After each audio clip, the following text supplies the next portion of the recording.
Salut les aventuriers, c'est The Raider et bienvenue sur cette toute nouvelle vidéo. Ça va être très original parce que... ouais, non. C'est un top encore, mais cette fois-ci c'est le top 2021 des jeux auxquels je n'ai pas joué. Eh bien, j'espère que cela vous plaira. Numéro 10. Alors, mon numéro 10, c'est QE qui a été créé par Gavin Birnbaum, édité par Lucky Duck Games. Alors, quel type de jeu c'est? C'est un jeu donc compétitif où vous devez acheter des actions.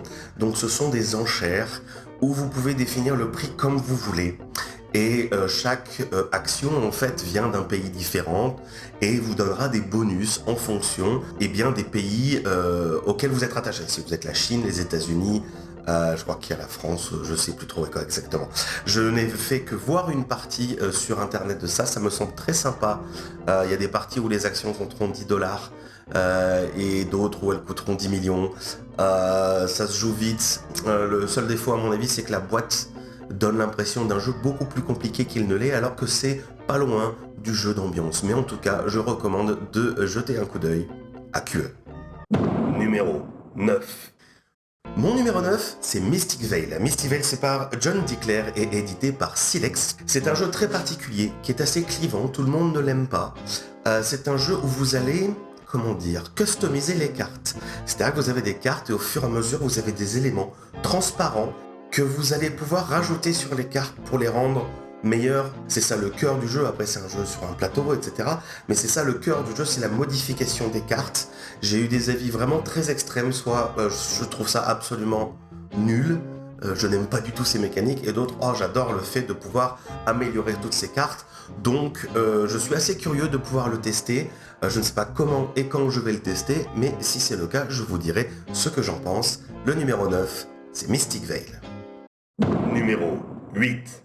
Alors, mon numéro 8, c'est fait par un auteur très connu, puisque c'est Antoine Boza, qui est aidé de John Grumpf. C'est édité par Studio H, et ça s'appelle Oltré. Alors, comment décrire Oltré? C'est un jeu narratif sur un plateau carré, où vous avez des histoires qui vont vous être racontées et vous allez créer votre propre aventure comme ça. Le jeu a l'air très bien, alors je peux pas en parler beaucoup plus parce que j'ai vu une partie, j'ai pas tout compris, mais les critiques sont très bonnes et il est d'ailleurs nommé aux As d'Or 2022 dans la catégorie initié. On verra si j'ai tort, mais je ne pense pas qu'il va gagner, on va voir. Je pense que les deux autres jeux ont plus de chance, je vais en parler un peu plus tard. Oltré, j'arrive pas à savoir ce que j'en pense. Je suis vraiment curieux parce que tout le monde a l'air de dire que c'est très bien. Moi, j'ai regardé une partie et ça m'a assez moyennement plu. Mais je veux voir s'il est nommé, c'est qu'il y a des bonnes raisons. Donc, est-ce que c'est moi qui ai tort ou pas? À voir. En tout cas, j'aimerais vraiment pouvoir essayer pour faire ma propre idée. C'est Oltré. Numéro 7. Alors pour le numéro 7, c'est un jeu auquel j'ai joué, techniquement, plus exactement, j'ai joué à la version d'avant, c'est The Crew Mission Sous-Marine, qui a été fait par Thomas Singh, édité par Yellow. Donc j'ai joué à The Crew, donc je vais vous décrire The Crew. The Crew est un jeu de pli, donc avec des atouts, avec plusieurs couleurs, où vous devez remplir des missions en coopération, sans aucune communication verbale. C'est-à-dire que vous allez juste pouvoir jouer vos cartes, il y a un petit pion à retourner ou à mettre quelque part pour indiquer que vous avez telle carte de telle valeur.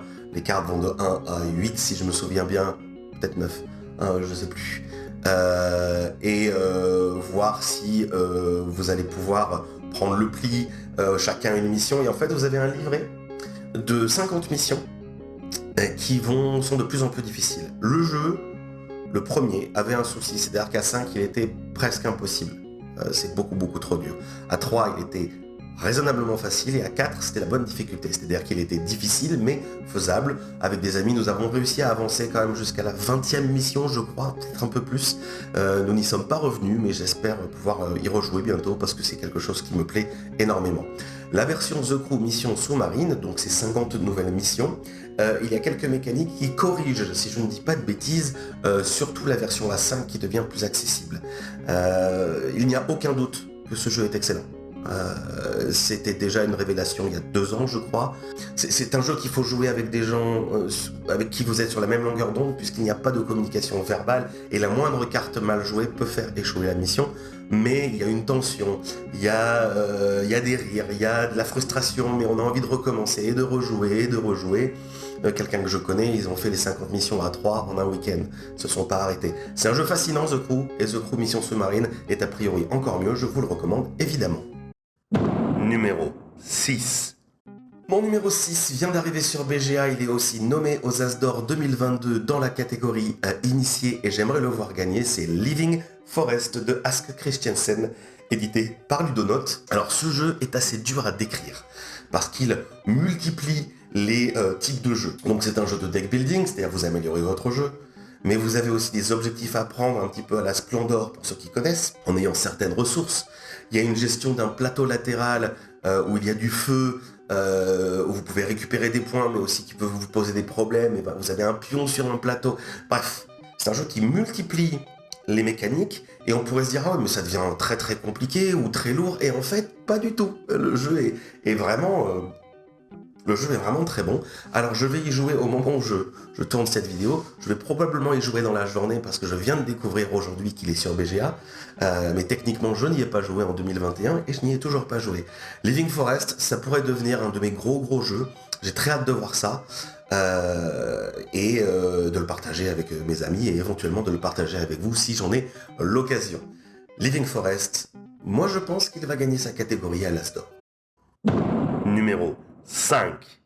Mon top 5, Unmatched. Alors Unmatched, c'est quelque chose que je veux vraiment essayer. C'est...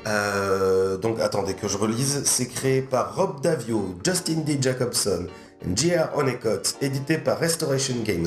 À la base, je ne connais aucun de ces noms. J'avais vu la boîte où il y avait Alice dessus, au Pays des Merveilles, Méduse, Sinbad et le roi Arthur. Qu'est-ce que c'est que ça? Et c'est un jeu, en fait, de combat. C'est un jeu où on se met sur la tronche, avec... jusqu'à 4 persos généralement sur un plateau qui a différentes couleurs, différentes zones, et ces personnages sont des personnages des mythes et autres contes, et ils sont tous différents. C'est ce qu'on appelle de l'asymétrie. Méduse fait un dégât par tour à tous ceux qui sont dans sa zone. Sinbad, plus il voyage et plus il est fort. Arthur se soigne, je crois, je sais plus où il a un bonus, et Alice peut se transformer. Et ils ont tous vraiment des mécaniques très différentes, ils ont aussi des compagnons, et c'est de la stratégie où il va falloir aller démonter la tronche des autres en utilisant ses pouvoirs de la meilleure façon. Il y a des cartes, mais ce n'est pas pour moi un deck building, puisque le jeu est fixe, vous avez le jeu pour votre perso. Déjà beaucoup d'extensions sont sorties, dont sur l'homme invisible, Sherlock Holmes, il va y avoir, je crois qu'il y a Spider-Man et Deathpool, il va y avoir Buffy the Vampire Slayer, Buffy contre les vampires en français, pardon. C'est un jeu qui me fascine sur le concept, une amie à moi l'a, et j'espère pouvoir le tester très bientôt, parce que je pense que ça peut être très rigolo. En revanche, le gros risque, c'est la collectionnite aiguë, c'est-à-dire qu'il va y avoir tellement de persos que vous allez peut-être avoir envie de tous les essayer. Unmatched, j'ai très hâte d'essayer. Numéro 4. Alors le numéro 4 est créé par quelqu'un qui est très connu, qui s'appelle Théo Rivière, et avec Maxime Rambourg, édité par Catch Up Games, c'est The Loop. The Loop, c'est un jeu de voyage temporel. Vous avez un plateau qui est rond, et vous allez essayer de combler des failles et de se battre contre les minions du Docteur Fou, je crois que c'est Docteur Fou qui s'appelle. C'est des mécaniques qui sont, moi je trouve très intéressantes. Presque de programmation, c'est-à-dire que vous devez prévoir les effets qui vont se passer après. Vous pouvez améliorer votre main avec des cartes, mais pareil, je ne considère pas ça comme un jeu de deck building. C'est coopératif. C'est très important. Donc il y a beaucoup de discussions sur attends, mais si tu vas là, moi au prochain tour, je peux faire ça, je peux clore cette faille. Ah, attends, mais moi si je fais ça dans ce sens-là, je vais récupérer cette mission. C'est un jeu qui est coloré, qui est très beau, et comme beaucoup de jeux, voire tous les jeux de Théo Rivière, il est intelligent dans ses mécaniques, il fonctionne bien, je ne l'ai pas encore essayé, une extension vient de sortir en 2022, juste maintenant. J'aimerais vraiment pouvoir avoir une chance de tester ce jeu, je ne sais pas encore comment, à part en l'achetant, mais on verra ça. The Loop de Théo Rivière et de Maxime Rambourg, un excellent jeu. Numéro 3. Alors mon numéro 3, ça fait pas mal de temps qu'il est sur BGA, je l'ai toujours pas essayé. J'ai regardé une vidéo, je le trouve absolument magnifique et superbe. Nidavellir, je l'ai pas encore essayé, je vais peut-être l'essayer comme pour Living for Forest aujourd'hui, enfin sur BGA. Nidavellir est un jeu qui se tourne autour du thème des nains. C'est un jeu qui graphiquement est magnifique, je le trouve vraiment, vraiment, vraiment sublime. Et vous allez... chaque type de nain, on va dire, compte des points de façon différente. Certaines, plus vous en aurez, plus vous aurez de points, et c'est exponentiel. D'autres, il faudra multiplier par d'autres choses. C'est un jeu évolutif où vous avez de plus en plus d'argent pour pouvoir acheter des choses de plus en plus fortes. Il y a des chefs de clans qui viennent modifier le jeu. C'est assez dur à expliquer comme ça, mais c'est facile. C'est à votre tour de rôle, vous prenez un nain d'une auberge et vous le mettez dans votre jeu. Et le but, c'est de l'optimisation. Le mieux que je puisse dire, c'est un vrai jeu d'optimisation, quelque chose qui plairait beaucoup à mon frère, entre autres, qui aime beaucoup ce genre de jeu. Vraiment, j'ai qu'une hâte, c'est vraiment d'essayer ce jeu, soit sur BGA, soit en physique, pareil. Je pense que ça va devenir un de mes jeux peut-être favoris. Nidavellir, j'ai hâte.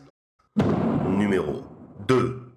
Mon numéro 2, c'est Red Rising. Red Rising, c'est basé sur une série de livres de science-fiction qui marche du tonnerre aux États-Unis et pas trop en Europe, mais que j'ai bien envie de lire. Toute une société autour du capitalisme, et surtout de la hiérarchie en fait. Que les rouges sont tout en bas et les ors sont tout en haut et les rouges vont monter les échelons. Red Rising, c'est ce que ça veut dire. Alors qu'est-ce que c'est ce jeu? C'est un jeu d'optimisation de main. C'est-à-dire que vous avez une main de 5 cartes. Elle va pas beaucoup bouger au sens du nombre, mais le but c'est de poser une carte et d'en récupérer une, et de faire des pouvoirs de cette façon.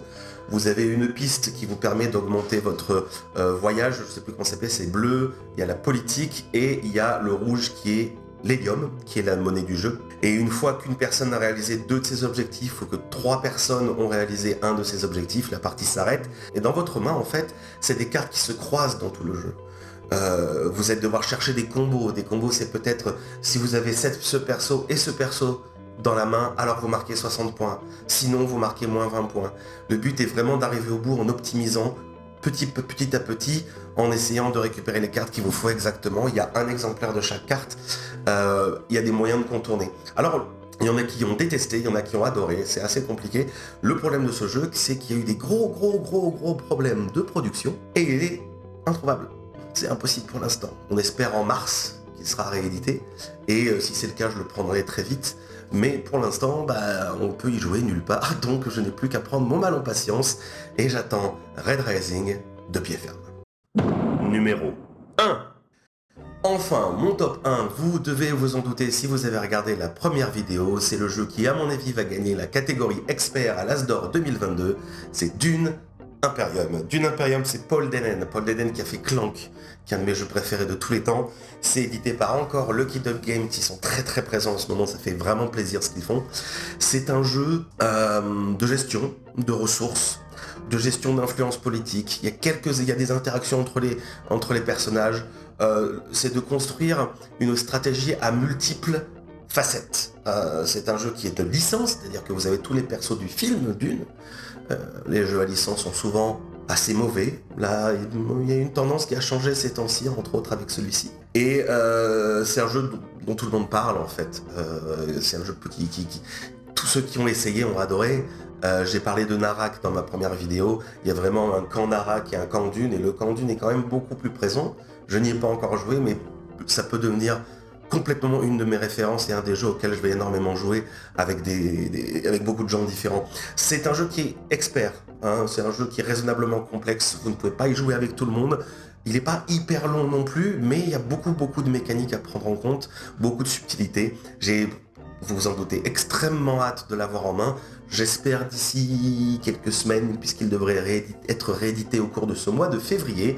En tout cas, Dune Imperium, c'est un chef-d'œuvre, j'en suis certain, et vraiment j'ai hâte d'avoir ce bijou entre les mains, et je vous en ferai mon avis personnalisé, évidemment. Voilà, c'est ma liste 2021 des jeux auxquels je n'ai pas joué. Cette fois-ci, pas de triche, à part The Crew, mais j'ai pas joué à The Crew Mission Sous-Marine, et pour l'instant, c'est pas prévu. Il y a beaucoup de jeux qui m'intéressent, et pour l'instant, il y a que la moitié où je vais avoir la possibilité d'y jouer. En tout cas, j'espère que ça vous a plu, que ça vous a renseigné sur ce qu'il faut essayer dans ces prochains mois, si vous ne l'avez pas encore fait.